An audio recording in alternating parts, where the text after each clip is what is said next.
আসসালামু আলাইকুম। আমার দিনের বোনেরা, আমার দিনের ভাইরা ভালো আছেন তো? আলহামদুলিল্লাহ, আপনার বোন ভালো আছে। আজকে আমি হাতে মেখে গরুর মাংস রান্না করবো। এই যে গরুর মাংস, উপকরণে নিয়েছি পেঁয়াজ, হলুদ, লবণ, ঝালের গুঁড়া, তারপরে হচ্ছে গুঁড়া মশলা, মানে এখানে হলো আদা, রসুন, জিরে, তেজপাতা, গরম মশলার পেস্ট করে নেওয়া হয়েছে, মানে গুঁড়ো করে নিয়েছে। প্রথমে আমি পেঁয়াজ দিয়ে দেবো, বিসমিল্লাহির রহমানির রহিম।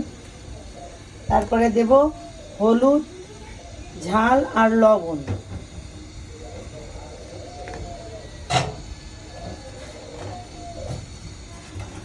এই যে মশলা আমি দিয়ে দেবো আস্তে আস্তে করে, বিসমিল্লাহির রহমানির রহিম। এবার আমি এই মাংসটা দিয়ে দেবো, বিসমিল্লাহির রহমানির রহিম। এবার আমি হাত দিয়ে ভালো করে মেরিনেট করে নিব।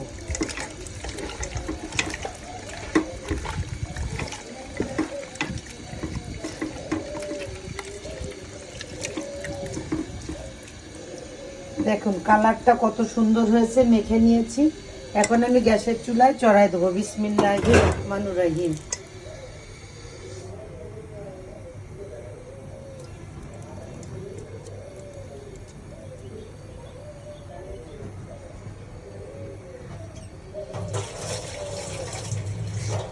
প্রেশার কুকারে রান্না করলে দ্রুত হয়ে যায় আর এমনি নরম হয়ে যায়, তারপরে হচ্ছে খেতেও ভালো লাগে। তারপরে আমি পেঁয়াজ ফোড়ন দিয়ে মাংসটা নামিয়ে নেব। যদি ভালো লেগে থাকে, ভালোবেসে থাকেন, লাইক কমেন্ট শেয়ার অবশ্যই করবেন। আল্লাহ হাফেজ।